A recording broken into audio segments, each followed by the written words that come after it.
네, 오늘 저희들에게 주실 은혜의 말씀 우리 같이 보겠습니다. 창세기 11장 31절부터 12장 4절까지입니다. 우리 같이 한 목소리로 봉독하시겠습니다. 시작. 데라가 그 아들 아브람과 하란의 아들인 그의 손자 롯과 그의 며느리 아브람의 아내 사내를 데리고 갈대인의 우르를 떠나 가나안 땅으로 가고자 하더니 하란에 이르러 거기 거류하였으며 데라는 나이가 205세가 되어 하란에서 죽었더라. 여호와께서 아브람에게 이르시되 너는 너희 고향과 친척과 아비의 집을 떠나 내가 네게 보여줄 땅으로 가라. 내가 너로 큰 민족을 이루고 네게 복을 주어 네 아들을 창대하게 하리라. 너는 복이 될지라. 너를 축복하는 자에게는 내가 복을 내리고 너를 저주하는 자에게는 내가 저주하리니 땅의 모든 족속이 너로 말미암아 복을 얻을 것이라 하신지라. 이에 아브라함이 여호와의 말씀을 따라 갔고 롯도 그와 함께 갔으며 아브라함이 하란을 떠날 때에 75세였더라. 아멘. 우리 어떻게 살아야 할까요? 어떻게 살아야 할까요? 잘 살아야죠. 정답입니다. 성경에서는 우리가 어떻게 살아야 될 것인가를 말씀하실 때 제일 첫 번째는 사랑하며 살라고 얘기하십니다. 하나님이 인간을 만드실 때 그 코에 무엇을 불어넣으셨죠? 생기. 생기가 니스마트 하임입니다. 생기를 불어넣으시니 그가 생령이 되어진지라. 생령은 네스피하야, 리빙 빙, 그래가지고 살아있는 존재가 되어졌다는 뜻입니다. 최초로 인간을 만드실 때 하나님께서 그 생기를 불어넣으신 그 생기가 하나님의 사랑입니다. 그래서 우리는 사랑받아야 되고 사랑해야 합니다. 사랑을 받지 않으면 마음속에 진공상태가 생기고 또 사랑을 주어야 합니다. 어떻게 살아야 합니까? 사랑하고 사랑받아야 합니다. 두 번째로는 하나님께서 그 사람을 만드시고 에덴 동산을 주셨습니다. 최초에 우리에게 주신 주거 지역이 에덴 동산입니다. 그 에덴은 그 뜻이 평화, 행복이라는 뜻입니다. 어떻게 살아야 될까요? 평화롭고 행복하게 살아야 됩니다. 누구하고 여러분 싸우시면 안 돼요. 미워해도 안 돼요. 오늘 미워했던 것 있으면 다 여러분 주께서 목사님 기도하신 것처럼 씻겨주시길 바랍니다. 그래서 평화하면서 평화가 있는 곳에 행복이 있고 행복이 있는 곳에 평화가 있습니다. 근데 여러분 우리 인간들은 평화합니까? 전쟁합니까? 지금도 전쟁하잖아요. 여의도에서도 전쟁하고 있고 교회에서도 지금은 전쟁하고 있어요. 서로 싸우고 있다는 말입니다. 에덴을 잃어버린 인간들의 모습은 서로 적대시하면서 네가 없어져야 내가 산다고 생각하는 것. 그래서 지금 우리 시대는 네 가지가 없죠. 감동도 없고 목적도 없고 책임도 지지 않고 질서도 없고 그래서 무감동, 무책임, 무질서, 무목적. 이게 지금 사무시대를 살아가고 있는 우리들의 모습입니다. 그 결과가 어떻게 나타나는 거 아니에요? 또 네 가지가 없어요. 부를 수 있는 노래가 없어졌어요. 진짜 오늘 여러분 찬양하는 거 보니까 진짜 아름다워요. 부를 수 있는 노래가 있다는 것이 얼마나 행복한 건지 모릅니다. 부를 수 있는 노래를 잃어버렸고 따를 수 있는 지도자를 잃어버렸어요. 지금 누구를 따를 수 있겠어요? 지도자를 잃어버렸어요. 세 번째로는 흔들 수 있는 깃발이 없어요. 나를 따르라 하면서 흔들 수 있는 깃발을 잃어버렸어요. 그리고 마지막이 목숨 바칠 신조가 없어요. 나는 이거라고 한다면 내 목숨까지도 바치겠다는 신조를 잃어버렸어요. 네 가지가 없는 사회가 네 가지가 없는 결과를 낳고 또 네 가지가, 그래서 이게 싸가지가 없는 세대가 되어졌다. 네 가지가 없는. 그 결과 우리 사회는 어떻게 되어졌습니까? 지금 적자 생존입니다. 죽여야 산다고 생각하고 서로 죽이려고 합니다. 야당 쪽에서는 여당이 자기를 죽이려고 한다.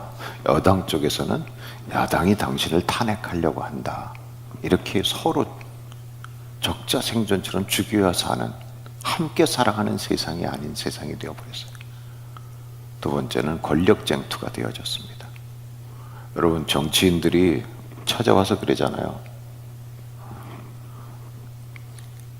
필요할 때만 찾아오지.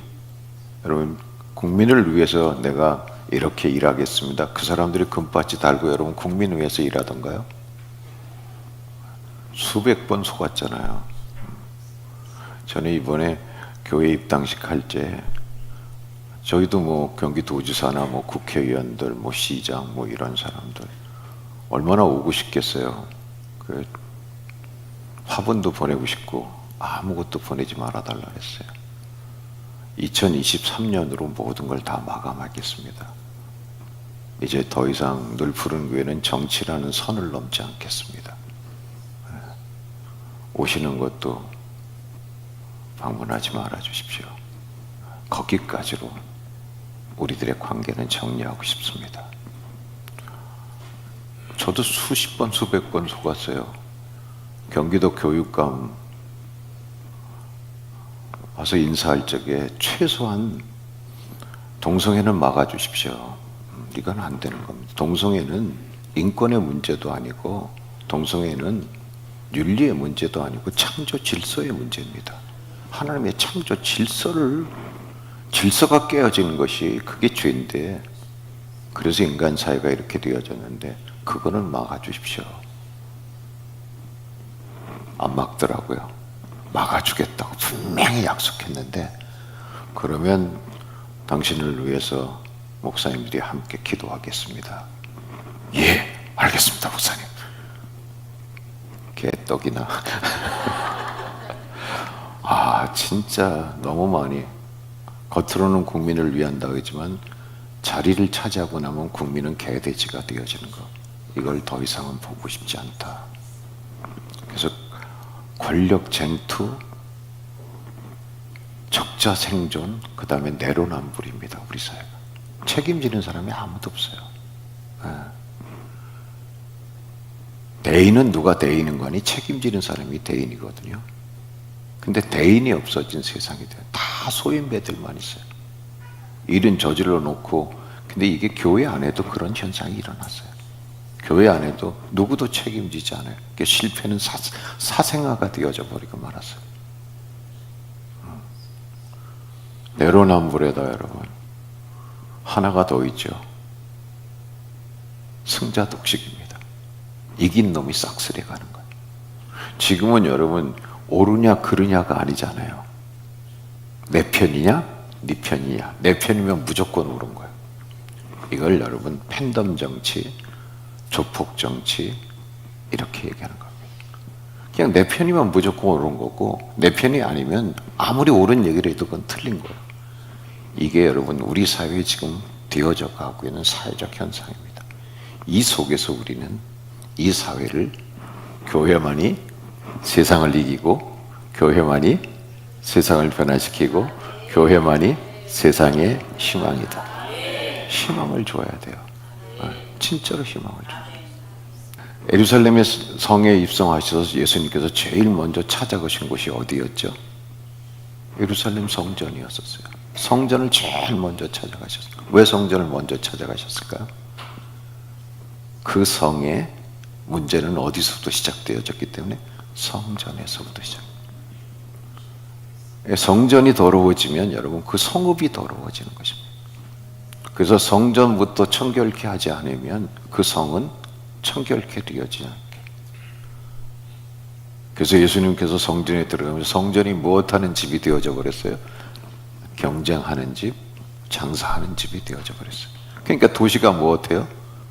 경쟁하고 패거리 정치하고 장사하는 사람들, 이익이 있으면 예수가 뭐고 다 파는 거예요. 그 도시를 다시 회복하기 위한 하나님의 방법은 무엇인가 하니 성전을 청결케 하고 내가 내 교회를 세우리라. 그래서 그 교회를 세워서 그 교회를 통해서 그 성읍을 다시 거룩한 도시로 만들어가는 일. 저는 어디에 가면 그 교회가 몇 명 모이느냐 이건 그렇게 저한테는 중요하지 않습니다. 그 모인 분들이 어떤 분이냐가 저한테는 훨씬 더 중요합니다. 네. 교회가 몇 명 모이는 교회라 이걸 자랑하는 시대는 이제 끝났어요. 그 모이신 성도님들이 어떤 분이냐가 훨씬 더. 그래서 작지만 위대한 교회를 만들어야 되고 크지만 영향력 있는 교회를 지금은 여러분 작은 교회는 무시당하고 큰 교회는 공격당하는 시대에 우리가 살고 있단 말이에요. 큰 교회는 사람들이 웨스컴도 얼마나 공격합니까? 그리고 작은 교회 목사라 그러면 그냥 무시해버립니다. 아닙니다, 여러분. 교회는 크고 작음에 있는 것이 아니라 그 교회를 구성하고 있는 멤버십이 어떤 사람이냐. 한 명이 1000명이 되어질 수도 있고. 왜냐하면 하나님은 여러분 숫자로 헤아리시는 분이 아닙니다. 세상은 숫자로 밀어붙이려고 하죠. 그 숫자를 동원합니다. 그래서 광화문에 얼마나 모였느냐가 세상의 기준입니다. 근데 여러분 하나님은 그렇지 않습니다. 하나님은 단 한 사람을 통해서 민족의 역사를 변화시킬 수 있습니다. 그게 아브라함입니다. 그게 아브라함. 그래서 신아브라함론이라고 했는데 신아브라함론은 아브라함으로 태어났어요. 아브라함은 그냥 자상한 아버지 이 정도입니다. 한 가정 결혼해가지고 한 여자와 결혼해서 그냥 알콩달콩 살다가 봉급쟁이로 살다가 평생 남에게 피해도 주지 않고 그냥 평범하게 살다가 끝날 인생, 이게 아브라함입니다. 근데 그 아브라함을 부르셔서 뭘로 만들어주세요? 아브라함. 아브라함은 여러분 인류의 아버지입니다. 열국의 아버지. 할렐루야. 지금 여기 여러분 내가 나이가 목사님 저는 나이가 너무 들었어요. 상관없어요. 여러분. 아브라함도 몇 세 부름받아요? 75세. 120세를 사니까 120년을 살아가니까 75세면 여러분 중간도 넘었어요. 얼마든지 하나님은 이루실 수 있다는 거죠. 모세는 여러분 인생의 3분의 2를 살고도 3분의 2를 가장 탁월하게 쓰임 받는다는 거죠. 네. 그럼 아브라함을 아브라함으로 만드시는 거예요. 어떻게 그렇게 만들어 가시는가? 아브라함 카이퍼가 하나님의 영역 주권이라는 얘기를 했습니다. 모든 삶에 하나님의 주권이 임해야 된다. 굉장히 좋은 얘기입니다. 하나님이 주권적으로 아브라함을 어떻게 아브라함으로 만들어 가고 아브라함으로 만들어 가는데 아브라함은 어떻게 반응하는가? 요 아브라함의 생애를 25년 그리고 또다시 20년, 45년의 생애를 지금부터 아브라함 이야기로 시작해 보겠습니다. 아브라함은 어떤 상태에서 그가 이 땅에 태어났는가 한번 보시기 바랍니다. 역사적 배경입니다. 아브라함이 태어난 역사적 배경은 시대적 배경은 사사시대였었습니다. 사사시대는 어떤 시대의 특징을 가지고 있죠? 시대적 배경이 사사시대의 특징을 가지고 있는데 그 특징은 사사시대는 왕이 없었습니다. 근데 왕이 없었습니까? 모두가 왕이 되어진 시대였었습니까? 왕은 겉으로는 없는데 다 지가 왕이야. 지금 우리 시대 어때요? 예, 여러분 다 왕이잖아. 예. 종의 의식을 가지고 있는 사람이 없는 모두가 왕이 되어진 시대. 내가 하는 말은 모두가 옳고 남이 하는 말은 다 틀렸다고 생각하는 거예요. 꼭 기억해 주세요, 여러분. 옳은 말을 한다고 옳은 사람이 되어진 것은 아닙니다. 근데 지금은 옳은 말 잔치예요. 말하는 건 다 옳아요. 근데 삶이 옳지 않아요. 진짜 옳은 말을 했으면 옳은 삶으로 살아야 합니다. 근데 이 삶이 없는 거예요. 그리고 옳은 말은 누구든지 옳은 말은 할 수 있죠. 저희 교회에서도 여러분 옳은 말 하는 사람들 많아요. 근데 삶이 오르지 않아요. 아브라함이 살았던 시대는 사시대, 왕이 없던 시대에 모두가 왕이 돼서 모두 잘난 체 하는 시대를 살고 있는 거예요. 모두가 자기가 뭡니까? 최고라고 하는 이런 시대적 배경. 그래서 개인의 전시장이 되어진 시대를 살고 있는 것입니다. 그런가 하면 두 번째로는 문화적 배경은 바벨탑을 쌓는 시대였었습니다. 그래서 바벨탑을 무너뜨리시고 하나님께서 이제는 제3의 창조를 시작하는데 제1의 창조는 에덴 동산이었고 제2의 창조는 노아를 통해서 다시 시작하셨고 방주를. 제3은 그들이 또 바벨탑을 쌓으니까 뭐 하는 거예요? 바벨탑을 허무시고 아브라함을 부르셔서 하나님이 다시 하나님의 구속의 역사, 하나님의 나라를 이루어 가십니다. 바벨탑을 쌓던 바벨 문화의 르네상스 시대에 하나님이 아브라함을 부르십니다. 지금 여러분, 인간이 얼마나 바벨탑을 많이 쌓습니까? 여러분, 우리가 사는 시대는 농경사의 3000년, 산업사의 300년, 산업사의 300년이 지나고 정보사의 30년, 그 다음에 지식정보사의, 그 다음에 지금 팬데믹 지나고 나서 4차, 5차 혁명 시대가 되어지는 메타버스 시대가 되어졌습니다. 지금 헷갈리지 않으세요? 진짜 지금 우리 세상은 진짜 아마도 30년 전에 죽어 돌아가셨던 분이 부활하셔서 다시 태어나면 놀래서 또 죽을 것 같아요. 이 시대 변화가 너무 빨라요. 가상이 현실이 되어지는 시대가 온다고 하는 것이 메타 유니버스 시대입니다. 우리가 상상으로만 가지고 있던 것이 그게 지금 현실이 되어지고 있잖아요, 여러분. AI 인공지능, 로봇 의사 왓슨이 한국에 들어왔습니다. 들어온 지 이제 벌써 한 10년이 넘었죠. 로봇이 수술하는 게 더 정확합니까? 인간이 수술하는 게 더 정확합니까? 로봇이에요. 로봇 수술이 비쌉니까? 사람이 수술하는 게 비쌉니까? 로봇이에요. 의사는 한정된 지식을 머리에 담고 경험을 가지고 있지만 로봇은 뭡니까? 의학 서적 수천 권, 수만 권을 다 집어넣은 거예요. 그리고 그 경험치를 갖다 다 집어넣은 거예요. AI 인공지능 여러분, 월가에서 이런 일이 있었지 않습니까? 인공지능 한 사람, 그 이름을 제가 커셔라는 인공지능 로봇을 월가에서 신입사원으로 모셔드렸습니다. 근데 그 신입사원 인공지능은요, 자지도 않고 먹지도 않습니다. 24시간 일하는 겁니다.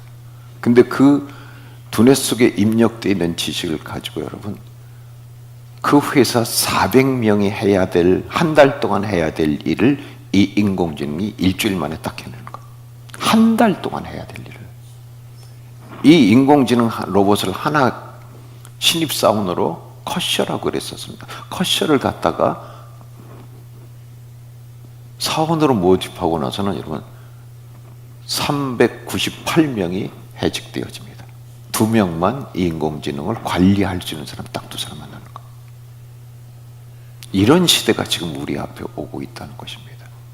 그래서 메타 유니버스라고 하는 메타버스 시대는 사람들이 바벨탑 문화를 6가지 트렌드를 가지고 쌓아나가고 있습니다. 첫째, AI 인공지능. 두 번째, 로봇과의 협업. 세 번째, 우주시대. 네 번째, 불로장생. 죽지 않고 늙지 않는 시대.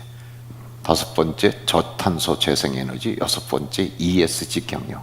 이걸 통해서 그 메타 시대의 구체적인 목적은 무엇인가? 단 한 가지예요. 인간의 힘으로, 인간의 능력으로, 인간의 기술로 돈 한 푼이 없어도 일하지 않아도 누구나 행복한 세상을 살 수 있다 이겁니다. 얼마나 좋아요, 여러분. 일하지 않아도, 내가 일하지 않아도, 돈이 없어도 누구나 다 인간의 기술과 인간의 능력과 인간의 힘으로 누구나 해피한 인간의 유토피아를 만들어낼 수 있다. 그게 뭐예요? 바벨탑이잖아요. 바벨탑이잖아요. 이렇게 알 수 없는 이런 세대. 그래서 인간이 무엇이든지 다 할 수 있다고 하나님을 대신해서 하나님이 흉내내는 바벨탑 시대에 그때 아브라함이 부름을 받습니다. 모두가 왕이 되어진 시대, 인간의 하나님이 없어도 우리는 얼마든지 행복할 수 있다라고 생각하는 바벨 시대. 그리고 세 번째는 아브라함의 가정. 아브라함의 가정은 여러분 절대로 숨기는 가정이 아니었었습니다. 진짜 엮이는 가정이에요. 이런 가정은 상처투성이는 가정이죠. 나는 우리 어머니 아버지로부터 상처받았다. 오늘 여러분 위로받으시기 바랍니다. 아브라함의 가정을 보면은요, 아브라함의 가정의 가계도를 한번 볼까? 이렇게 되어졌어요. 11장 27절부터 보는 거면 데라가 있었어요. 아버지 데라에겐 세 아들이 있었다. 아브라함과 나홀과 하란. 아브라함의 아내의 이름은 사레였었어요. 나홀의 아내의 이름은 밀가였었어요. 근데 셋째 아들이 하란입니다. 하란의 아내의 이름은 없어요. 이렇게 되어지는 거죠. 오늘 시나리오로 얘기하면 이 하란이라는 놈은 집이 싫은 거야. 아버지 잔소리하고 엄마 눈치 보는 거 싫은 거야. 그래서 뭐 하는 거죠? 가출하는 거예요. 그냥 가출해가지고 밤거리에 가가지고 이름도 몰라요, 성도 몰라 한 여자를 만나는 거예요. 저는 이렇게 나이트 클럽에서 가가지고 클럽에 가서 눈에 맞는 여자 하나 만나가지고 걔도 가출한 여자하고 같이 만나가지고 둘이 무엇부터 한 거예요? 동거부터 한 거예요. 그러니까 뭘 낳아요? 애를 낳죠. 애를 낳는데 이 하란이 밀가와 이스가를 낳습니다. 물론 롯도 낳죠. 밀가와 이스가를 낳았어요. 그리고 이렇게 애만 낳아놓고 이 하란은 경제적 생활을 책임지지 않으니까 그의 아내는 뭐예요? 그냥 애들 내어놓고 또 도망가요. 집 나가버리는 거예요. 그러니까 쟤네들이 고아가 되는 거예요. 그래서 롯은 누가 데리고 다니죠? 아브라함이.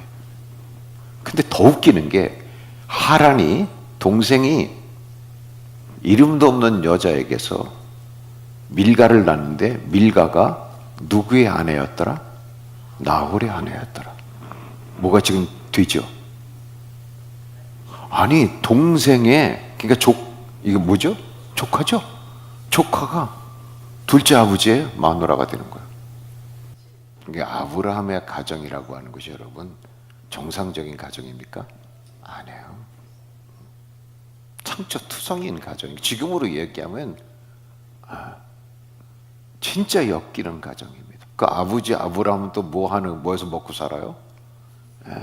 달신이나 월신 같은 거 이런 것들 신작 만들어가지고 먹고 사는 사람을 살니까 그 속에서 아브라함이 맏아들로 태어난 거예요. 그러니까 아브라함의 가정은 아주 평화롭고 유쾌한 가정에서 태어났다? 아니다. 꼭 기억해 주세요. 나는 우리 가정에서 부모로부터 진짜 너무 많은 아픔을 당했다. 여러분 딛고 일어서기 바랍니다. 딛고 일어서기 바랍니다. 제 얘기를 좀 한번 해드리겠습니다. 저희 아버지가 사업을 크게 하셨습니다. 제가 초등학교 들어가기 전에 국민학교 들어가기 전에 봤던 것은 저녁만 되어지면 오리 가방, 오리 가죽으로 된 가방 2개에다가 돈을 잔뜩 담아가지고 오셔서 밤에 뭐 하는 거예요? 100개씩 이렇게 끈으로 묶는 거였었습니다. 뭘 하셨는가니 쌀 도매상을 했습니다. 추록 2대를 가지시고 그래서 저희 집에 와서 그때는 쌀이 제일 큰 사업의 아이템이었었으니까요. 모든 경기도에 있는 지역에 있는 사람들이 와서 저희 교회에서 그 쌀을 사가지고 가서 거기서 또 이제 소매를 하는 거죠. 그러다가 아버지가 사업 3번을 실패합니다. 다른 사업에 손을 냈는데 3번 실패하고 나서 3번 실패하니까 거둘 게 없더라고요. 제가 중학교 2학년 되어졌을 때 우리 집은 진짜 빚쟁이 잔치였었습니다. 근데 제가 다녔던 학교에서 그 사립학교였었는데 수원중학교라고요. 아침에 선생님이 출석을 부르면서 그 등록금 있잖아요. 기한 내 내지 못하면 거기다 체크를 해요. 언제까지 낼 수 있어? 일주일 후에 주신대요. 그럼 일주일 딱 체크해요. 기한이 지나서 일주일이 또 지났는데도 너 오늘 등록금 낸다 그랬는데 가져왔어? 못 가져왔는데요. 그럼 그때는 재밌었어요. 그냥 가방 싸고 들고 집에 가래요. 가서 가져오래. 이게 이해가 안 되시죠? 우리 시대는 그랬어요. 그게 아마 선생님의 고가 점수에 반영이 됐나 봐요. 근데 끝까지 못 내는데 63명 중에서 끝까지 못 내는 놈이 나하고 다른 놈하고 두 놈이 있었어요. 근데 걔는 공부를 잘했어요. 열심히 했고 저는 공부보다는 다른 것에 취미가 있었었고요. 그래서 둘이 떨렁떨렁 가방 들고 나와가지고 집에 가면 뭐 돈이 있어요 뭐 있어요 아무것도 없으니까. 그때는 보충 수업이 없었잖아요. 점심 먹고 나서 2시나 3시면 끝났잖아요. 팔달산 밑에 가서 뒹굴뒹굴 하다가 2시 3시 되어지면 야 우리 가자. 그리고 집에 가서 학교 다녀왔습니다. 그러면 갔다 오긴 뭘 갔다 쫓겨왔는데 그리고 그 다음날 그냥 학교 쫄렁쫄렁 가가지고 일주일 있다 주신대요. 그럼 일주일 동안 또 공부하는 거예요. 그 일주일 동안 또 쫓겨나가고. 근데 한 번은 중간고사라고는 시험을 보는 날이었었어요. 근데 등록금 못 냈다고 여러분 나가라는 거예요. 나는 그냥 나왔어요. 뭐 돈 내고 공부하는 건데 돈 못 냈으니까 자격 없다고 가라 그러니까 가야지 뭐 그러고 나왔어요. 나왔는데 내 친구는 걔는 공부를 잘했으니까 선생님한테 교무실까지 쫓아가가지고 선생님 시험만 제발 보게 해주세요. 그 무릎 꿇고 그렇게 사과를 했는데도 선생님이 안 해준 거예요. 걔는 훗날 내가 들으니까요 그 교실 문 앞에서 시험 끝날까지 무릎 꿇고 앉아 있었대요. 그러니까 여러분 내가 돈에 대한 상처가 있겠어요 없겠어요? 대답 좀 해줘요. 내가 돈에 대해서 한이 맺혔겠어요 안 맺혔겠어요? 나는 그래서 중고등학교 다닐 때 난 돈 많이 벌어가지고 빌딩 짓고 빌딩 위에서 돈 뿌릴 거야 그랬어요 진짜로. 왜? 한이 맺혀가지고 그놈 거. 이게 뭔데 인간을 이렇게 힘들게. 저희 아버지한테 물었어요. 아버지 왜 공부해야 되지? 그랬더니 공부해야 좋은 대학 갈 수 있다. 좋은 대학 가면 뭐 하죠? 그래야 출세할 수 있다. 출세하면 뭐 하죠? 그래야 돈 많이 번다 그러는 거예요. 돈이 목적이라고 한다면 난 대학 안 가겠다. 나 장사하겠다. 장사하는데 큰 장사꾼이 한번 돼보겠다. 일본 인천항에서 무역선 띄우는 큰 장사꾼이 되어보겠다. 그 생각을 가지고 공부는 별로 안 했어요. 그냥 장사하는 사람들은 뭐 하지? 시장대학으로 나가는 사람들 인간관계를 잘 맺더라고. 그래서 그런 거 훈련했어요. 그냥 학교는 그냥 대충 다니고 말지 뭐. 그러니까 저는 진짜로 중고등학교 다닐 때 그 흔한 라면 하나를 제대로 사 먹지 못했어요. 그래서 제 별명이 백수였었습니다. 고등학교 다닐 때. 죄는 저는 한 번도 안 사면서 맨날 얻어먹기만 한다고. 얻어먹으면서도 제가 그랬죠. 야, 네가 오늘 라면 좀 사주라. 내가 다음에 커서 돈 많이 벌으면 라면값 100배로 줄게. 그리고 그냥 그래서 별명이 백수였는데 돈에 대해서 전 사실 제 마음속에 한처럼 맺혀진 게 있었어요. 빚쟁이들이 몰려와가지고 우리 어머니 괴롭히는 거 아버지는 들어오시지 않고 책임지지 않고 맨날 며칠 여러분 안방 차지하고 앉아있는데 우리는 그냥 마루에서 자고 돈 안 준다고. 어머니는 그 빚쟁이들 없는 삶에 그냥 밥해서 또 때 되면 먹여주고. 그 어머니가 너무 불쌍했던 거예요. 그리고 책임지지 않는 아버지가 진짜 너무 미웠어요. 제가 지금 여기 상처가 이렇게 크게 있는데 그 아버지 만났을 때 아버지 도대체 아버지는 뭐 하시는 분입니까? 가족을 이렇게 만들고도 아버지는 얼굴도 비치지 않고 책임진 일을 책임지지 않는 아버지가 난 아버지라고 얘기하고 싶지 않습니다. 그리고 거울을 갖다 꽝 쳤는데 거울이 여가서 그랬었어요. 그러니까 쟤도 얼마나 상처가 컸겠어요. 돈에 대한 거. 근데 제가 지금 돈의 노예가 돼 있을까요? 아니요. 저거 다 왜? 돈의 주인이 이걸 발견하고 나서는 그거 아무것도 아니더라고요. 그렇지 않으면 지금 저는 돈에 밝혀가지고 돈만 보면 눈이 휘둥그러져가지고 돈 하다 돌아버렸을 거예요. 여러분 정말 하나님의 말씀 안에서 그게 무엇인가의 가치를 깨달으니까 상처가 무엇이든 훈장이 되더라고요. 상처가 거침돌이 되는 사람이 있고 상처가 디딤돌이 되는 사람이 있어요. 아브라함은 여러분 자기의 가정에 이런 역기능적인 상처가 오히려 그에게는 뭡니까? 하나님 만나고 나서는 그게 디딤돌이 되어진 거예요. 오늘 여러분 그 은혜가 있길 바랍니다. 이거 하나만 있어도 인생 살만해. 얼굴이 확 펴진다니까. 아이 정형외과 찾아가지 마세요. 거상하지 마세요. 이거 안 해도 돼. 그냥 얼굴이 그냥 진짜 하나님을 만나서 하나님이 나를 이렇게 아브라함이 아니라 사레가 아니라 사라로 불러주셨구나. 이걸 발견하면 여러분 그냥 행복한 거야. 그냥 아름다운 거야. 그래서 오늘 노래하고 있습니다. 행복. 한번 노래해 볼까요?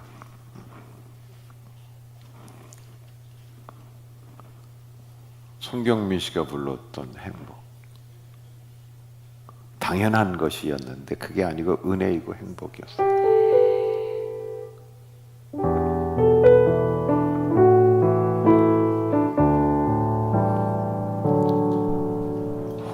화려하지 않아도 정결하게 사는 삶, 가진 것이 없어도 정결하게 사는 삶, 네게 주신 모든 것 엉겨주며 사는 삶, 이것이 나의 삶의 행복이라. dum이 많지만 다할 수 없는 것, 억울한 일 많으나 주를 위해 참는 것,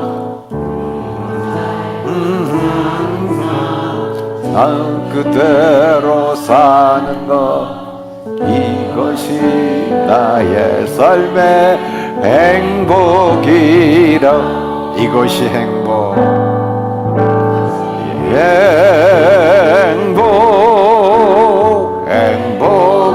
행복이라오. 세상은 알 수 없는 하나님 선물,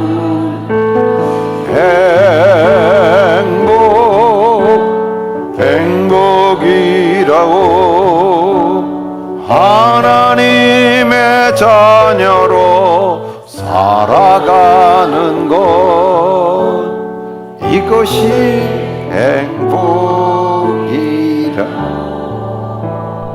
아멘. 여러분 이것이 하나님의 에덴이 되어지고 여러분이 행복의 주인공이 되어주시길 바랍니다. 그러면 아브라함을 이렇게 시대적으로는 사사시대이고 문화적으로는 바벨탑을 쌓고 가정적으로는 역기능적인 가정에서 태어난 아브라함을 하나님께서 아브라함으로 만들어 가시면서 세 가지를 약속하십니다.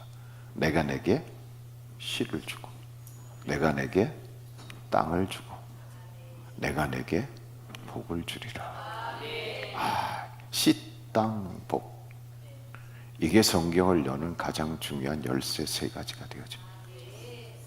의사하고 결혼하려면 열쇠 세 개가 있어야 된다는데, 여러분 아브라함으로 사라로 살아가기 위해서는 이 세 가지 열쇠가 있어요. 첫째, 하나님이 무엇을 주신다? 씨. 두 번째, 땅. 세 번째, 복. 씨를 주셔서 큰 민족이 되게 하신다. 그러니까 하나님이 에덴 동산에서 6일 천지 창조를 하시고 인간이 노아 홍수 때 육체만 남게 되어져서 피의 혼합을 가져오니까 다시 물로 심판하시고 방주를 통하여서 노아 8식구를 다시 시작하게 하시고, 그리고 노아 8식구 아니죠. 그 다음에 또다시 바벨탑을 사니까 또다시 그걸 허무시고 아브라함을 통해서 이제는 내가 내게 씨를 준다. 네 씨가 아니라 내가 너를 통해서 주는 씨를 통하여서 큰 민족을 만들 것이다. 여러분이 이 씨가 누구죠? 이삭이야. 근데 이삭은 아브라함이 낳습니까? 하나님이 아브라함을 통해서 낳게 하셨습니까? 아브라함이 낳죠. 근데 여러분, 아브라함이 낳았지만 하나님이 아브라함을 통해서 낳게 하신 씨입니다. 이게 전혀 다른 겁니다. 아브라함이 자기가 낳아보려고 애썼잖아요. 애쓰다가 안 되니까 무엇해요? 아니, 사촌도 데려다가 차라리 이를 양자로 삼겠습니다. 이래다가 그것도 하나님이 아니야. 그러니까 뭐예요? 내 씨여야 된다. 그러니까 뭐예요? 다시 자기 아내하고 공모해가지고 몸종이었던 하갈을 갖다가 슬그머니 아브라함의 침소에 집어넣었잖아요. 제가 이 얘기했더니 우리 교회 집사님 중에 한 분이 돌아가셨는데, 목사님, 저에게도 그런 복이 있을까요? 그러더라고요. 참 웃기는 친구였었어요. 이 인천 세관의 세관원이었었어요. 해병대 출신인데 진짜 남자다웠어요. 기도를 대표 기도를 시키면 갖고 나와서 그냥 이렇게 읽어요. 철수야, 바두가 잘 있었니? 그런 것처럼 기도를 그렇게 읽었던 친구인데 농담으로 하더라고요. 목사님, 저한테도 그런 은혜가 있을까요? 근데 아브라함이 그렇게 해서 낳았어요. 낳았는데 하나님이 그 이스마엘을 받아주세요? 아니야. 조광지척법을 하나님은 중요시 여기십니다. 아브라함이 99세가 되어졌을 때 다 끝났어요. 남성으로서의 모든 기능이 끝났고, 사라도 여성으로서의 모든 기능이, 출산할 수 있는 기능이 끝났어요. 근데 하나님이 그때 나타나셔서 뭡니까? 내년 이맘때 너 아들 낳을 거다. 전 목사님, 내년 이맘때 아들 낳으실 겁니다. 전 목사님 웃잖아요. 목사님, 나 남자 아니에요. 이제 남자로서의 모든 기능이 끝났어요. 웃었어요. 창세기에서는 웃었다고 얘기했는데 로마서 4장 17절은 뭐라 그래요? 아브라함이 웃고 나서 생각한 거예요. 이게 뭐지? 이거구나. 그리고 무릎을 탁 친 거예요. 그 씨는 내가 낳는 것이 아니라 하나님이 나를 통해서 낳게 하시는 거야. 하나님의 씨구나 이거야. 지금까지는 내가 낳으려고 그랬었으니까 하나님이. 여러분, 교회는 김근중 목사가 늘 푸른 교회를 목회하지만 하나님이 저를 통해서 하시는 겁니다. 여러분의 모든 사역들은 여러분 내가 하는 거지만 하나님이 나를 통해서. 그러므로 우리는 무슨 일을 해놓고 자기 자랑해야 됩니까? 누가 하셨습니다? 모든 영광은 하나님께. 이렇게 돼야 되는 거예요. 내가 정말 모든 걸 다 희생했다 할지라도 희생하게끔 하신 분은 누구예요? 그 힘을 주신 분은 하나님이에요. 근데 우리는 자꾸 하나님이 드러나야 될 자리에 자기 이름을 갖다 자꾸 집어넣는다. 그러니까 힘든 거예요. 나도 힘들고 너도 힘들고 우리도 힘들고. 그게 여러분 사사시대의 특징이라는 거예요. 사사시대는 조금만 뭘 하면 뭡니까? 그거 안 알아준다고. 내가 이렇게 했는데 왜 안 알아준다고? 아니에요 여러분. 지가 했어요. 하나님이 그 은혜를 주셔서 하게끔 하셨죠. 그 씨를 무엇으로 주신다? 아브라함, 네가 하는 거예요. 그러니까 하나님은 아브라함이 백기를 들 때까지 기다리신 거예요. 내가 할 수 없습니다. 이건 하나님이 하셔야 됩니다. 그럼 여러분, 기다리시는 하나님이 더 안타까웠겠어요? 자식을 낳지 못하는 그 기다리는 아브라함이 더 안타까웠겠어요? 하나님이야. 하나님이 우리를 통해서 교회를 세우시고, 우리를 통해서 가정을 세우시고, 우리를 통해서 일터를 세우시고, 우리를 통해서 열방을 세우시길, 대한민국을 세우시길 원하는데 우리가 무엇하는 거예요? 내가 하려고 그러는 거 자꾸. 나 잘났잖아요 여러분. 다 말이 배웠잖아요. 똑똑하잖아요. 나 말빨도 있잖아요. 내가 이 산성교회 여러분 공신이기도 하잖아요. 그러니까 자꾸 자기 하려고 그러니까 자기가 해도 자기 능력만큼은 할 수 있어요. 근데 그것은 이삭이 아니야. 뭐예요? 이스마엘이야. 그러니까 가정의 분란만, 교회 열심히 하면 할수록 분란만 일어나는 거야. 사람들이 더 힘들어하는 거야. 차라리 그런 사람들은 여러분 가만히 있어줬으면 좋겠어. 근데 그런 사람일수록 또 열심을 내더라고 이상하게. 이게 그게 사사시대의 특징이고, 바벨탑 쌓는 시대의 역기능적인 가정에서, 이런 가정에서 하나님이 씨를 주어서 큰 민족을 이루시겠다. 그 다음에 땅을 준다. 그 땅은 가나안이라고 말씀하십니다. 여러분, 가나안 땅은 신명기에 보면 땅의 신학을 얘기하면서 애굽 땅과 같지 않았다고 애굽 땅과 이렇게 비교해서 설명합니다. 애굽 땅과 같지 아니한 하나님의 약속의 땅. 애굽 땅은 특징이 무엇인가? 애굽도 비옥한 땅이었어요. 근데 애굽 땅은 여러분 인간의 노력으로 비옥해진 땅입니다. 나일강이 범람할 때 그때 그 나일강 범람한 물을 막 풍차 돌리고 방아 이게 돌려가지고 그걸 인간의 노력으로 비옥하게 되어져서 풍성한 수확을 얻은 땅인데, 이 가나안은 하나님에 의해서 비옥한 땅입니다.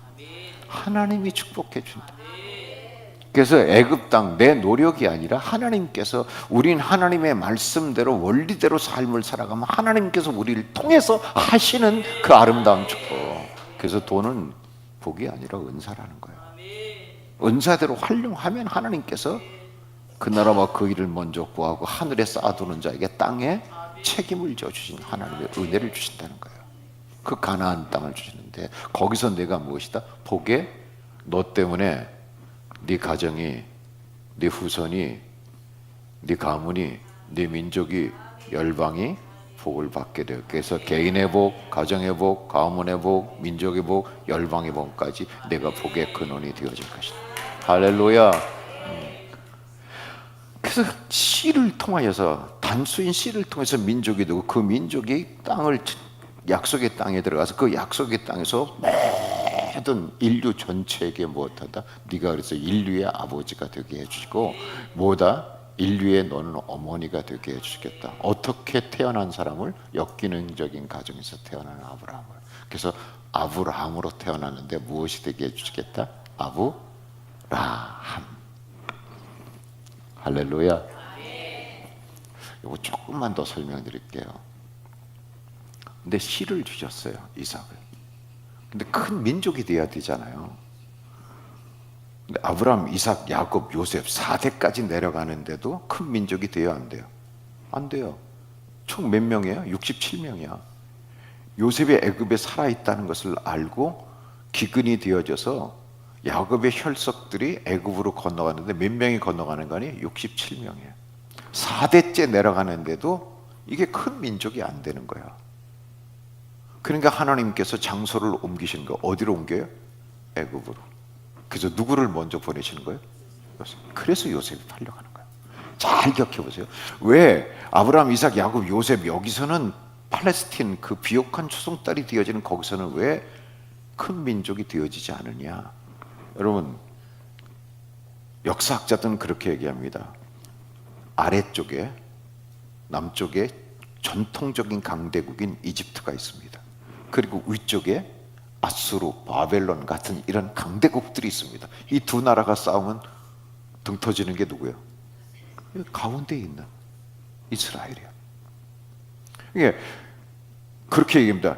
이스라엘은 두 마리의 고양이 속에 갇혀 있는 쥐새끼였다. 맞아요, 여러분. 그러다 보니까 큰 민족이 되어야 되는데 민족이 안 되는 거야. 그래서 하나님께서 장소를 어디로 옮기시는 거니? 강대국인 애굽 속으로 옮기는 거예요.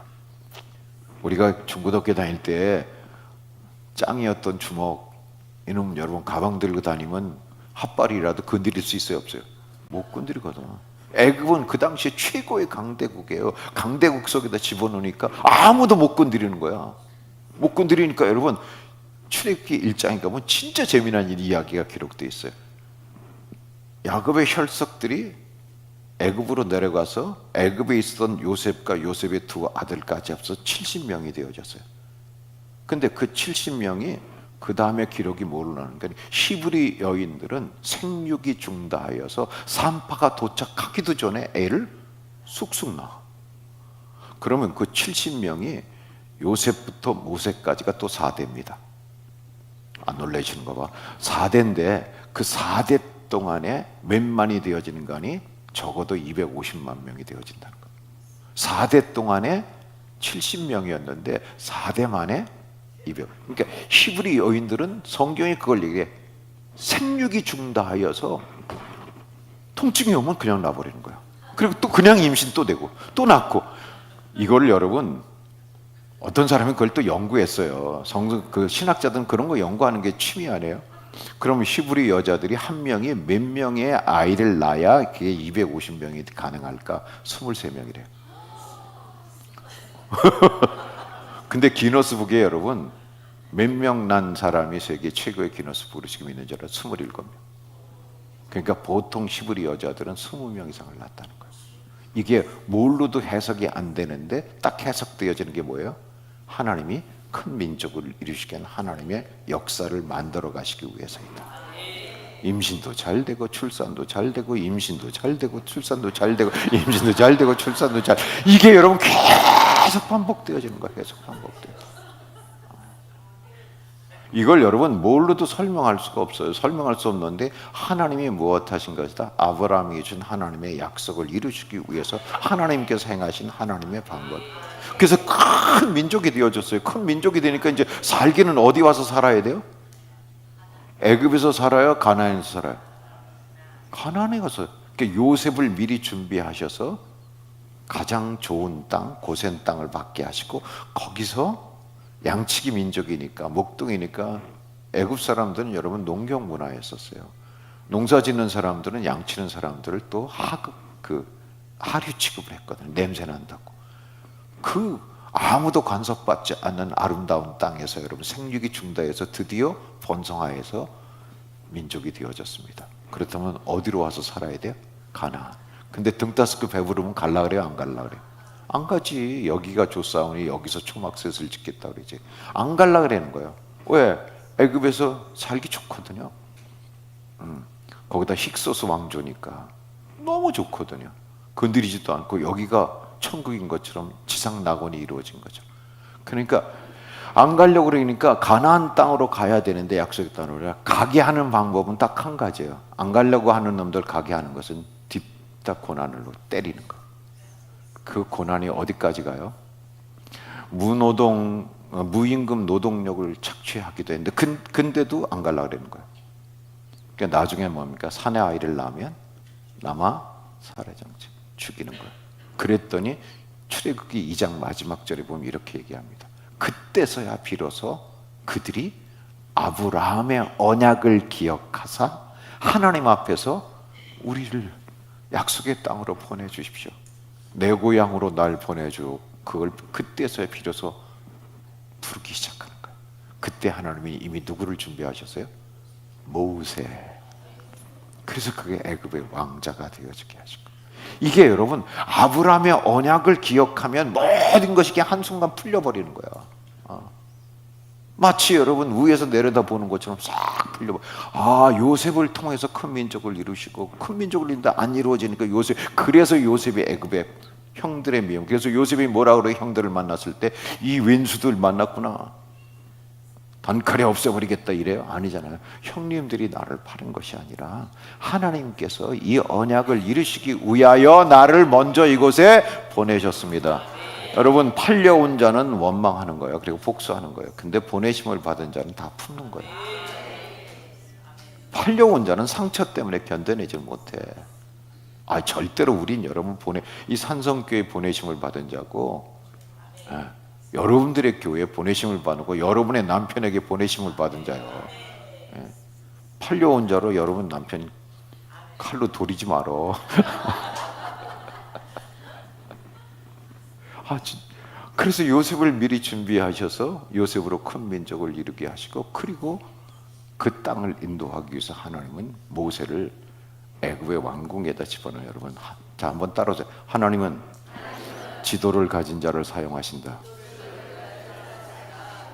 지도를 가진, 애굽의 지도는 누가 가지고 있어요? 모세. 그리고 40년 동안 광야에 내보내가지고 그 광야의 지도를 갖게 만들었어요. 그리고 애굽과 대항해서 출애굽의 지도자가 되고, 광야 40년 동안 누가 지도해요? 어디에 뭐가 있는지 누가 다 알아요? 모세가 지도를 가지고 있어요. 근데 모세는 가나안 땅의 지도는 없어. 가나안 땅의 지도는 누가 가지고 있어요? 여호수아. 여호수아가 정탐꾼으로 갔었잖아요. 그러니까 여호수아를 쓰시는 거예요. 그렇게 해서 이제 그 땅에다 뒤로 보내서 그 땅에서 이스라엘이 모든 열방에게 복의 근원이 되게 하시는 건데, 이스라엘이 그걸 잃어버린 거예요. 세 번째. 그리고 자기만 구원하시려고 우리를 선민 삼으셨다는 잘못된 독선주의에 빠지게 되어진 거죠. 자, 그래서 아브라함으로 태어났는데 아브라함으로 만드시는 거예요. 근데 이 아브라함으로 만드시는데 여러분, 이렇게 창세기 11장 말림서부터 22장까지 해서 아브라함의 신앙계단이 아브람에서 아브라함으로 가기까지 제가 보니까 한 15개가 있어요. 15개 중에 오늘은 7개로다. 이틀밖에 없으니까 7개로다. 제일 첫 번째 계단이 하란의 계단, 두 번째 계단이 모래 상수리, 세 번째가 기근, 네 번째가 두려움, 다섯 번째가 이스마엘, 여섯 번째가 은밀한 약속, 일곱 번째가 모리아산의 언약. 그래서 비로소 아브라함이 되어지는 거예요. 그러니까 우리가 아브라함이 되어지기 위해서는, 사라가 되어지기 위해서는 이 7개의 계단을 뭡니까? 올라가야 돼. 지금부터 올라갑니다. 그리고 지금부터 제가 이걸 설명할 때, 나는 몇 번째 계단에 지금 있구나. 내가 올라가야 될 계단들이, 신앙의 계단이 무엇인구나, 이걸 알아야 돼. 그래야 8번째 뭡니까? 깃발을 든 아브라함이 되어질 수 있는 거예요. 근데 이 신앙의 계단을 올라가는데요, 두 종류의 사람이 있습니다. 하나는 올라가는 사람이 있고, 또 하나는 이런 사람이 있습니다. 머물러 있는 사람이 있어요. 계단을 올라가다 뭡니까? 그냥 머물러 있어. 거기서 세워라 내어라 하고 있어. 이런 사람을 무슨 집사? 이 대답해요. 무슨 집사? 뭐 집사? 아니, 이거 올라가야 되는데 이 계단 하나 올라와가지고 그 계단에서 3년이고 5년이고 그냥 머물러 있는 거야. 머리 쳐박고 그냥. 목사님이 가서 신방해가지고 간신히, 예 알았어요 목사님 그렇게 할게요. 그리고는 또 머물러 있어. 나하고 인사합시다. 어떻게 제 말을 하세요. 여러분만 하는 거예요. 지금 머물러 있어. 이건 그래도 괜찮아. 또 하나가 있어. 이런 사람이 있어. 삐져 있는 사람들. 신앙 계단 올라가다 확 삐져. 그렇게. 이런 사람은 무슨 집사? 무슨 권사? 삐권사. 이놈은 삐지는 거 나는 계속 여자는 알다가도 모르겠어 진짜. 싫어요 목사님. 안 할 거예요. 오늘 찬양단 하다가 안 해요. 왜 그래? 몰라요 목사님. 싫어요. 삐집사. 세 번째 또 이런 사람도 있어요. 처집사. 처박혀 있는 거야 그냥. 이 머물러 있는 건 그래도 조금만 이렇게 일으켜 세우면 올라갈 수 있는데 이게 아예 처박혔어. 처박혀가지고 처박혀서 3년 5년까지 있는 사람이 있어요. 또 옆에서 성도들이 가가고 목사님 신방 가고 전화하고 해서 간신히 이렇게 놓으면 또 삐져 있고 처박히고. 여기까지도 그래도 제가 농사를 조금 져봤어요. 제가 은퇴하고 혼자서 놀 수 있는 게 뭔가 흑하고 놀았으면 좋겠다 그래서 농사를 한 5년째 배웠는데 재밌더라고요. 큰 농사를 짓는 게 아니라 조그만 농사를 해서 그게 잘 되면 성경 식물원 한번 해볼까? 성경에 나와 있는 모든 식물들을 한번 우리나라로 가져와서 그거 하는 데들이 있겠죠. 온실을 만들어서 성경 식물원을 한번 해볼까? 근데 농사를 짓는데 어느 날 잡초가 너무 많이 나니까 우리 장로님이 제가 얘기도 안 했는데 목사님 잡초 뽑느라고 애쓰신다고 제초제를 갖고 와서 뿌렸어. 아니 제초제를 뿌리니까요 그냥 싹 죽더라고. 내가 그걸 보면서 교회도 제집사가 있구나. 제초제 뿌리는 집사가. 여러분 애써서 100명이 만들어놨는데 제초제 뿌리는 사람이 와서 한번 이렇게 제초제 뿌려놓으니까 그냥 다 노랗게 죽는 거예요. 야, 이건 치명적인 거로구나. 이건 치명적인 거로구나. 예. 그래서 머집사보다 더한 게 B집사, B집사보다 처집사, 처집사보다 더한 게 제집사예요. 제초제 뿌리는 거. 우리는 없죠. 없죠. 수상하다. 대답 안 하는 거 보니까. 아니, 세상에 이 제초제를 뿌리니까. 옆 사람과 인사하십시다. 우리 그렇게 살지 맙시다. 우리 어떻게 살아야 돼요? 올라가자. 할렐루야. 주르락망하는 자 올라가 올라가 독수리가 할렐루야. 바로 그렇게 살자는 거예요. 오늘 나는 올라가리라. 올라가서 무엇든 제4의 사람이 되자는 거예요. 진짜로 제4의 사람이 되어지는 돈의 주인도 하나님심을 고백하고 은사로 잘 활용하고, 이게 올라가는 거란 말입니다. 올라가는 거. 올라가지 못하고 머물러 있고 삐져 있고 처박혀 있고 제초제 통이나 들고 다니면서 어디 갔다 뿌릴까 하고 이거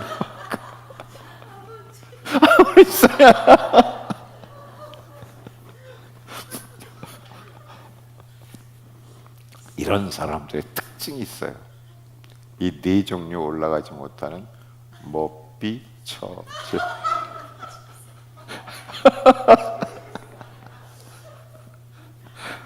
특징이 있는데, 이런 사람들의 특징이요, 이렇게 나타나. 첫째, 불평 충만. 불평 충만 공동체야. 이런 사람을 저는 원불교 집사 이렇게 얘기해요. 원망과 불평과 교만이 충만한 사람. 거기다 원시불교 집사 이렇게 하면 큰일 나. 원망과 시비, 불평, 교만이 충만한 사람. 여러분 감사하지 않아요? 진짜 감사하지 않아요? 지금까지 지내온 거 하나님의 은혜 아닌가요? 정말 감사하잖아요. 우린 사실 불평할 자격이 없는 사람들. 근데 건건마다 불평이야. 불평 충만 공동체가 돼요. 두 번째는 그 특징이 이렇습니다. 끼리끼리 공동체야. 지들끼리는 너무 좋아. 너무 행복해, 자기들끼리는. 근데 거기 아무도 못 들어가. 그리고 지들이 다 모든 걸 하려고 그래. 우리 교회에서 이런 일이 있었어요. 저희 교회가 주차장 옆에 조그만 차를 댈 수 없는 공터가 하나 있었어요. 그래서 거기다 상추를 심었어요. 상추가 그 노지 상추니까 얼마나 이렇게 딱 하면 그 하얀 진이 싹 나오죠. 제가 또 상추를 좋아해요. 근데 주일날 예배를 마치고 내가 식당을 내려갔는데 우리 그 개국 공신들 있지 않습니까? 그 끼리끼리 공동체 그분들이 저희 식탁이 원탁인데 원탁에 딱 빌들 안 들어가지고는 제가 식당에 딱 내려가 목사님 일로 오세요 그래요. 이렇게 가보니까 거기다 상추를 따가지고 그걸 자기들끼리 그 식탁에만 올려놓고 먹으면서 맛있지 목사님 상추 좋아하니까 드세요. 근데 그날따라 새로운 사람이 몇 가정이 왔어. 근데 옆에는 그 식탁 옆에는 새로운 사람들을 새가족 정착팀들이 어떻게든 교회에다 정착시키려고 애를 쓰고 있는 거야. 거기서. 여기는 끼리끼리 모여가지고 맛있다 상추 먹고 있고, 여기는 어떻게든 교회를 세우려고 하는 사람들이 있고. 제가 그걸 보는 순간 이성을 잃어버렸어요. 나는 진짜 그럴 때는 이성을 잃어버려. 내가 그랬어요. 나는 늘 푸른교회가 이런 교회로 존재한다고 하면 교회 문 닫겠습니다. 그랬어요. 샷다문 내리겠습니다. 이건 교회가 아닙니다. 그랬어요. 여러분들은 지금 진짜로 잘못하고 있는 겁니다. 여러분들이 해야 될 일은 무엇이냐? 진짜 아브라함으로 사라로 살아가기를 제4의 사람이 되니까 그 상추를 따가지고 누굴 갖다 줬어야 돼요? 많지 않은 거니까 새로운 가족들에 가져가서. 이건 우리 교회에서 특별히 전 세계에 없는 겁니다. 우리 교회에 오셨기 때문에 여러분들에게 VIP로 다 대접해 드리는 겁니다. 저는 이 교회에 파출 부인 누구누구 권사입니다. 이렇게 하면서 자기를 종으로 낮추고 얘기하고 인사하고 저희 교회 와주셔서 감사합니다. 이랬으면 여러분 하늘에서 얼마나 기뻐하셨겠어요. 신앙 계단을 올라가는 모습을 보여줬어야 되는데 이게 지들끼리 따가지고 가지고 지네끼리 모여가지고 마시 목사님 일로 오세요. 이거 마시세요. 제가 정신을 잃어버렸어요. 정신을 잃어버리고 일어나세요 그랬어요. 일어나시고 그 상을 내가 엎었어요. 나는 내 평생을 교회에다 쓸어붓는데 이런 교회라고 한다면 나는 더 이상 목회하고 싶은 생각 없습니다.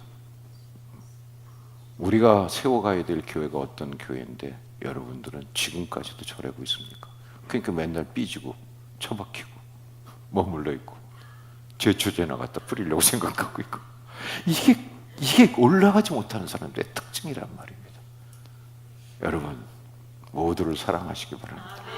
나 때문에 모든 사람이 유익을 얻을 수 있도록 만들어 가야 되는 거예요. 이게 안 되는 거예요. 이게 안 되는 거예요. 너무 심각하게 듣지 말아. 괜찮아요. 세 번째는 이런 사람들이 또 이래요. 목회의 고문으로 취임했어요. 그 목사님 불러가지고 목사님 그렇게 하면 안 됩니다. 젊은이 사역 그렇게 그럼 네가 하지. 목사님한테 훈수도요. 자, 제가 질문하는 거예요. 난 그런 적이 있다. 발 들어보세요. 나는 불평 충만하고 끼리끼리하고 나는 목사님한테 사모님한테 이래라 저래라 얘기한 적이 있다. 왼발 들어보세요. 이제는 올라가시기 바랍니다. 할렐루야.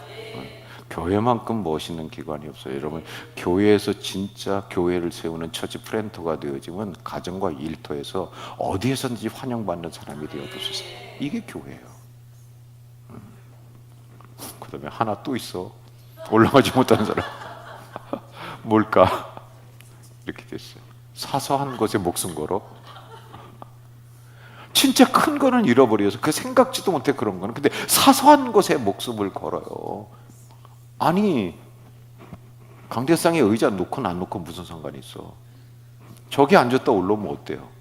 근데 강대상에 의자 안 놨다고 삐져 있어. 이런 세상에. 옛날에 여러분 그게 사실이면 교회 화장실 문 색깔을 흰색으로 칠하냐 회색으로 칠하냐 이것 때문에 교회가 깨졌대잖아요. 이게 사소한 것에 목숨 거는 이유가 무엇에 있는 거 아니? 올라가지 못한 사람들의 특징. 자, 저하고 인사하겠습니다. 나는 올라가리라. 할렐루야. 나는 올라가리라. 절대로 나는 삐져 있지 않으리라. 처박히지도 않고 머물러 있지도 않고 제초대 통은 버렸다. 그러면 올라가야 될 제일 첫 번째 계단 올라가야 되는데 올라가야 될 제일 첫 번째 계단이 하나님의 계단입니다. 아브라함이 드디어 하나님의 부르심을 받고 갈대아우를 떠나는데 아버지 데라와 더불어 함께 떠났습니다. 근데 아버지가 205살에 죽고 나서야 가나안 땅에 들어갑니다. 그 이전은 하란 땅에 머뭅니다. 분명히 약속의 땅으로 간다 그랬는데 가지 못하고 그 땅이 아닌 하란 땅에 머물고 있다가 아버지가 죽고 난 다음에서 비로소 가나안 땅에 들어갑니다. 이게 무슨 얘기죠? 제일 처음에 깨닫는 패밀리 백그라운드라는 것입니다. 여러분 나는 이런 가정에서 태어났으니까 이렇게 살 수밖에 없어. 딛고 일어서기 바랍니다. 아멘. 할렐루야. 그래서 복의 통로는 복은 하나님이 주십니다. 복의 근원은 하나님이신데 복의 근원 강림하 그처럼 복의 근원은 하나님이신데 하나님이 복을 주시는 통로가 두 개의 통로가 있어요.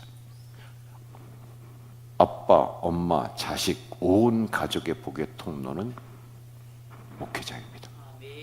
할렐루야. 꼭 기억하세요. 그래서 저는 저희 교회에서 저그 불편한 관계를 맺지 말라고 얘기해요. 왜냐하면 저를 통해서 하나님께서 그 가정에 복을 주시는데 저그 불편한 관계가 되어지면 하나님이 주시는 복을 누리지 못하니까. 그래서 명절 때 가끔 제가 합니다. 명절 때 이번 추석에도 그랬는데 우리 성도들 모두에게 여러분 모두 다 나하고 불편한 관계가 맺지 않고 나는 목사님과 정말 좋은 소통을 하고 있고 목사님을 통해서 하나님이 주시는 우리 가정의 복을 누리고 있습니다. 이걸 증명하기 위해서 상품권 10,000원짜리 하나라도 다 가져오라 그랬어요. 그게 증거물이 되어진다. 포도 한 상자라도 가져와라. 엄청나게 쌓였죠. 그 제가 다 혼자 먹을까요? 아니죠. 다 우리 교인들에게 다시 환원시키고 지역에 환원시키죠. 근데 그걸 증명하는 거예요. 나는 목사님하고 무엇하다? 불편한 관계가 아닙니다라는 걸 증명하는. 여러분 절대로 목회자와 불편한 관계를 맺지 마시기 바랍니다. 그래서 말씀을 가르치는 자와 모든 좋은 것을 함께 하라는 갈라디아서의 말씀을 우리가 기억해야 될 필요성이 있어요. 네. 할렐루야. 복은 하나님이 가지고 계시지만 하나님께서는 사람을 통해서 주시는 거예요. 근데 사람을 통해서 주시는데 그게 가정의 복은 무엇이냐? 목사님이에요. 이 집회 끝나고 목사님한테 다 선물하시기 바랍니다. 왜 안 해? 아멘? 제가 이 설교를 했더니 가르치는 자와 모든 좋은 것을 함께 하라 그랬더니 오래전에요. 한 20년 됐을 거예요. 권희 집사가 하나 있었어요. 갑자기 노트북이 하나 교회로 온 거예요. 그러면서 이게 거기에 김근중 목사 그렇게 써있더라고요. 수치인이. 그래서 내가 받아보더니 그 권혁규 이렇게 써있어요. 전화했죠. 이거 뭐 노트북이야 그랬더니 목사님 지난주 설교하셨잖아요. 은사대로 주의 종을 잘 섬길 수 있도록 하라고. 제가 가지고 있는 은사가 목사님한테 필요한 것 제공해 주는 것이 제 은사인 것 같아요. 근데 목사님 뭐가 제일 필요한가 생각해보니까 노트북이었던 것 같아서 노트북 하나 보냅니다. 혹시 필요한 거 있으면 저한테 말씀해 주시면 제가 제 할 수 있는 한도 내에서 해드리겠습니다. 그래서 내가 할 수 있거든요. 무슨 말이냐? 믿는 자에게 믿지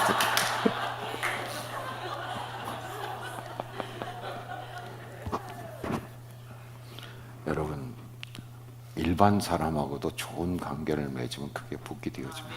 근데 여러분 목사님 주의 종들하고 여러분 좋은 관계를 맺는데 복이 안 될 리가 없죠. 그래서 첫째는 목사님들과 두 번째는 자녀에 대한 복이 있잖아요. 가족에 대한 복은 목회자고 자녀에 대한 복은 부모입니다. 근데 이 아버지 데라는 아브라함이라는 아들이 받아야 될 복을 무엇하고 있어요? 막고 있는 거예요. 지금 열려지질 않는 거예요. 아버지가 자식에게 그 복의 통로가 되어지는데, 다시 말씀드리면 엄마와 아버지가 복의 통로가 되어야 되는데 엄마와 아버지가 자식이 받아야 될 복을 뭡니까? 막고 있는 거예요. 맨날 불평이나 하고 있는 거예요. 밥상머리에서 야 우리 목사님 왜 이래냐? 너희들은 괜찮냐? 야 우리 교회는 왜 이래냐? 왜 다른 교회 같지 않냐? 하나님 잘 섬기고 사람 잘 섬기고 목사님들에게 순종하고 교회의 질서에 복종하는 삶을 살아라. 이런 걸 가르쳐서 복의 통로가 되어질 수 있도록 만들어. 그래서 열왕기서에 보면, 오늘 제가 차 타고 나도 말해서 열왕기서에 보면 성공한 자식 뒤에는 이름이 딱 두 사람만 기록되어 있습니다. 아빠 이름은 없어요. 누구 있죠? 엄마. 누구? 엄마가 누구였더라? 또 하나는 선지자. 목회자가 있어요. 딱 두 사람이에요. 그러니까 가정 전체에 대한 축복의 통로는 목회자이고 가족, 자식에 대한 복의 통로를 진짜로 열어가는 건 엄마라는 거예요. 근데 데라와 아브라함의 엄마 아버지는 아브라함이 받아야 될 복을 막고 있어서 드디어 죽고 난 다음에 무엇하는 거예요? 가나안 땅에 들어가는 겁니다. 한 아버지에게 두 아들이 있었다고 합니다. 근데 그 아버지가 알코올 중독자입니다. 그래서 평생 술에 중독되어져서 가치없이 살다가 삶을 마감했습니다. 근데 두 아들이 하나는 알코올 중독자가 됐습니다. 중독자가 되어서 그가 뭐라 그러는 거 아니? 내가 하늘에서 떨어졌나 땅에서 솟아났나? 우리 아버지 닮아서 내가 아버지가 그랬는데 내가 배울 수 있어. 그리고 알코올 중독이 돼서 살아갑니다. 근데 또 하나 아들은 뭡니까? 아버지를 보고 술이 인간의 인체에 미치는 영향력이 정신적이고 육체적으로 어떻게 나타나는가를 연구해서 여러분 의사가 되어집니다. 여러분 그겁니다. 부모가 나한테 무엇을 물려주었던 그것을 하나님의 말씀과 성령의 능력은 뒤집습니다. 이게 하나님의 계단이에요. 이 계단을 먼저 올라가야지. 이 계단조차를 못 올라가면 첫 번째 계단에서 평생 머물러 있는 거예요. 신앙생활 20년 했는데도 뭡니까? 이 계단을 올라가지 못해가지고 거기에 처박혀가지고 나는 그래서 그럴 수밖에 없어. 아니야. 제가 제 얘기를 여러분 일부러 했잖아요. 난 돈에 대해서 한 맺힌 사람인데 돈이 여러분 은사라는 걸 알고 나서는 여러분 사용하는데 하나님이 지혜를 주시기 시작합니다. 할렐루야. 그래서 첫 번째 계단이 무슨 계단이다? 하나님의 계단, 패밀리 백그라운드의 계단이다. 두 번째 계단 모래상수. 드디어 여러분 가나안 땅 모래상수리, 세겜 땅 모래상수리 나오면 거기에서 그 땅에서 장막을 치고 거주합니다. 드디어 가나안 땅에 들어갔습니다. 여기 모래상수리는 무엇일까 하는 거예요. 두 번째 계단이 모래상수. 여기 모래는요 오늘 내일 모래하는 시간도 아닙니다. 건물을 짓는 자갈, 세멘, 모래도 아닙니다. 이 모래는 선배라는 뜻입니다. 선배. 내가 산성교에 나왔어. 드디어 나 이제 아브라함으로 살까. 그러니까 믿음으로 탁 하고 산성교에 나와보니까 산성교에 먼저 다니고 있는 고참들이 있어요, 없어요? 있어. 선배들이 있어. 그 선배들이 모래 상수리 나무처럼 잎은 되게 무성해. 화려해. 폼도 잡아. 성경책 옆구리에 딱 키고 말이야. 할렐루야. 그리고 인사도 해. 근데 속을 들여다보니까 속이 어때요? 세상 물이 덜 빠졌어. 이게 두 번째 계단이 사람의 계단이야. 나와 보니까 다 나에게 감동을 주는 사람들이 아니야. 나한테 감동을 주고 나도 저 사람처럼 살아봤으면 좋겠다고 하는 사람이 있으면 얼마나 좋겠어. 근데 저분 권사님이래, 저분 장로님이래, 저분 집사님이래, 저분 회장이래, 전도사님이래. 근데 속을 들여다보니까 뭐예요? 에이, 아니네. 있어요, 없어요? 있어요, 없어요? 있어. 이게 모래상수리야. 산성교회는 없어요.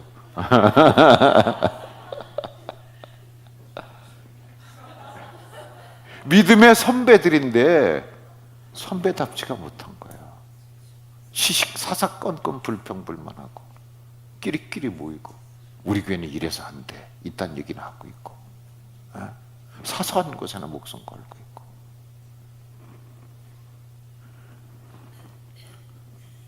저하고 인사하겠습니다. 공사 중 불편을 드려서 죄송합니다. 옆 사람하고 인사해 주세요. 그럼 공사 중 불편을 드려서 죄송합니다. 여기 공사 끝난 인간 있어요, 없어요? 없어요. 하나님 앞에 갈 때까지 우리는 공사 중.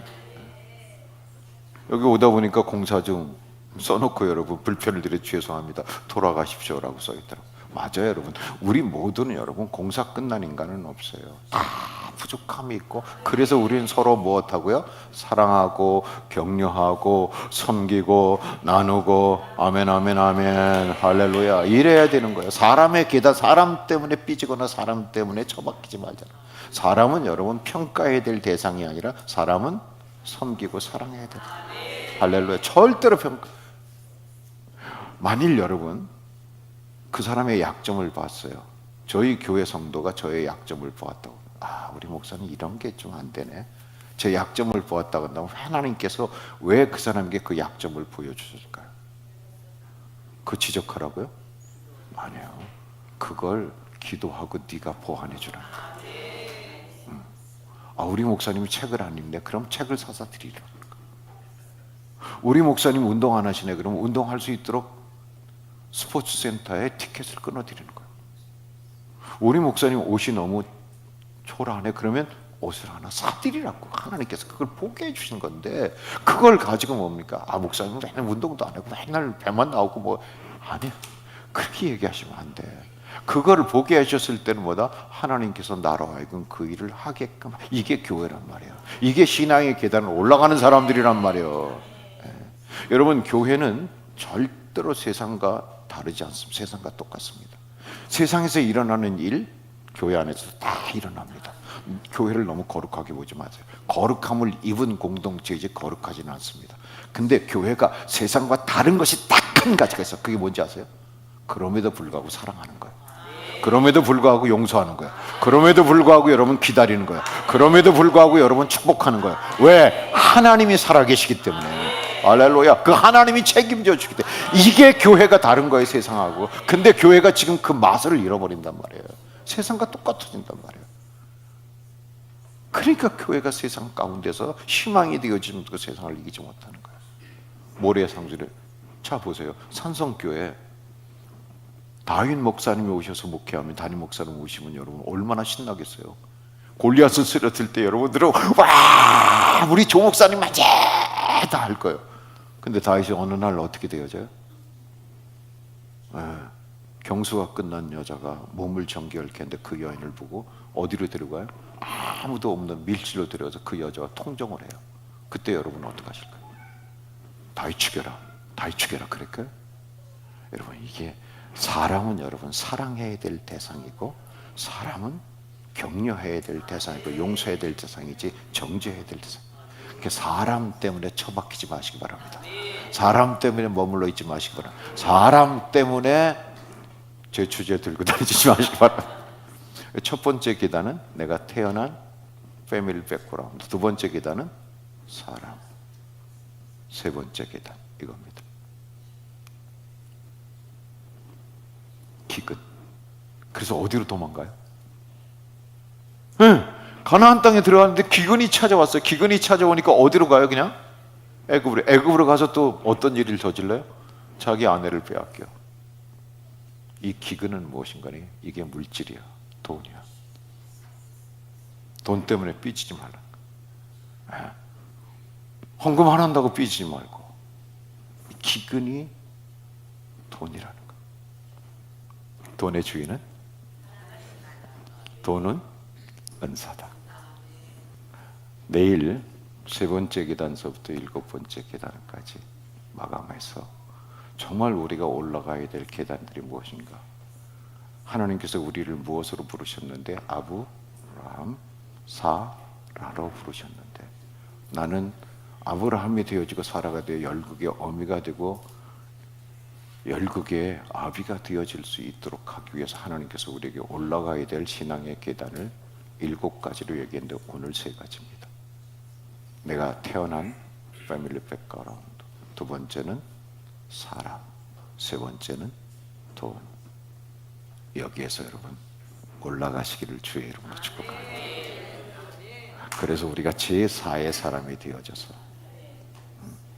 정말 정치, 경제, 언론, 종교, 문화, 교육, 스포츠 부분에 하나님이 찾으시는 마사와 슈크의 기름 부으신 요셉처럼 쓰임받는 은혜가 있기를 주의 이름으로 축원합니다. 기도하겠습니다. 이 만남을 축복해 주옵소서.